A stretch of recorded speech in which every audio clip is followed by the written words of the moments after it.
ये बिहार है साहब, यहाँ तो सरकारें गिर जाती है, यह तो पुल है। ये विक्रमशिला पुल जो कि आज रात 1 बजे 34 मीटर का स्लैब जो 133 नंबर लाइट स्ट्रीट पिलर और पिलर संख्या 4-5 के बीच गिरी।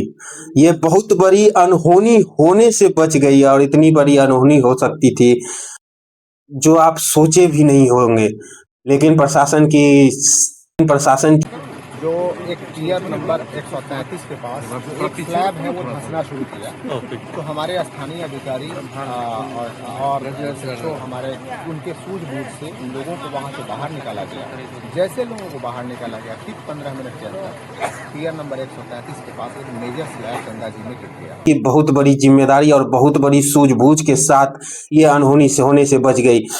पुल लगभग शाम से ही धंसना स्टार्ट हुआ था और लगभग 11 बजे प्रशासन को खबर हुई और प्रशासन वहां पहुंच गया और वहां पर सभी यातायातों को हटाया गया और हटाने के बाद लगभग 1 बजे पुल गिरी। अंग्रेजों का पुल 100 साल तक चलता है और मेरे बिहार सरकार का पुल वो हर एक महीने गिर जाता है। सुल्तानगंज में बना हुआ पुल 2-2 बार गिर गया और ये मात्र 25 साल में पुल गिर गई, जिसका मरम्मत 2020 में हुआ था। इस पुल का पिछले बार मरम्मत 2020 में हुआ, लेकिन उसके बाद 6 साल आप कहाँ चले गए? क्या किसी घटना का इंतजार कर रहे थे कि कोई घटना होगा उसके बाद हम कुछ कर। यहाँ करीब लगभग 50,000 वाहन डेली आवाजाही करते हैं और लगभग 1 से 2 लाख लोग रोज आवाजाही करते हैं। यानी कि यहाँ व्यापारिक और यहाँ रोजगार के लिए लोग बहुत से आते हैं और यहाँ से रोजगार के लिए लोग जाते हैं। लगभग आने जाने वालों के लिए आपका क्या ख्याल है, क्या सोचे हैं अब इसके बारे में? प्रशासन डीएम नवल किशोर चौधरी जी ने बोला कि कोई हताहत नहीं हुआ है। चलिए, ये शुक्र है आपका और आपका धन्यवाद कि आप समय पे आके इतनी बड़ी अनहोनी होने से बच गया। यही यदि दिन में होता तो कितनी बड़ी घटना हो सकती थी। क्या किसी घटना का इंतजार में थी पर्यटन विभाग कि यहाँ पर मरम्मत और सभी चीजों के लिए इंतजार करना पड़ता है कि कभी कुछ हो तब कुछ होगा? रोज ना आए दिन एक ना एक दिन पुल गिर जाता है। सरकारें अपनी कुर्सी बचाने में लगी है और यहाँ पर लोग परेशान दिखते हुए नजर आ रहे हैं। अब क्या परेशानी है?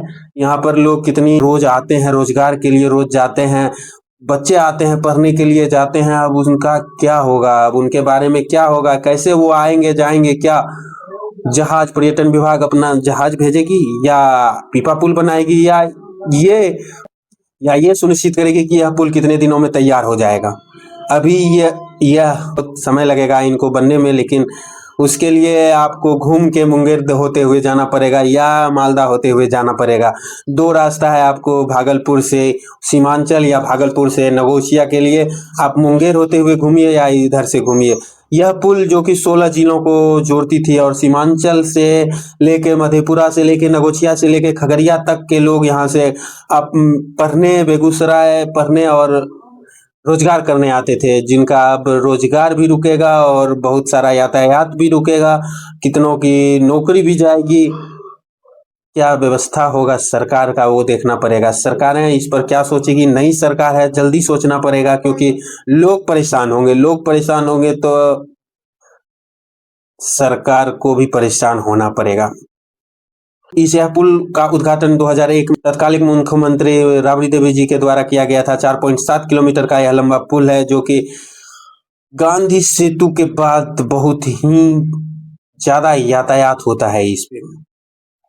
तो सरकार इस पर क्या ख्याल है कि क्या किसी बड़ी अनहोनी होने की घटना का इंतजार कर रहे थे आप कि कुछ होता तब कुछ करते?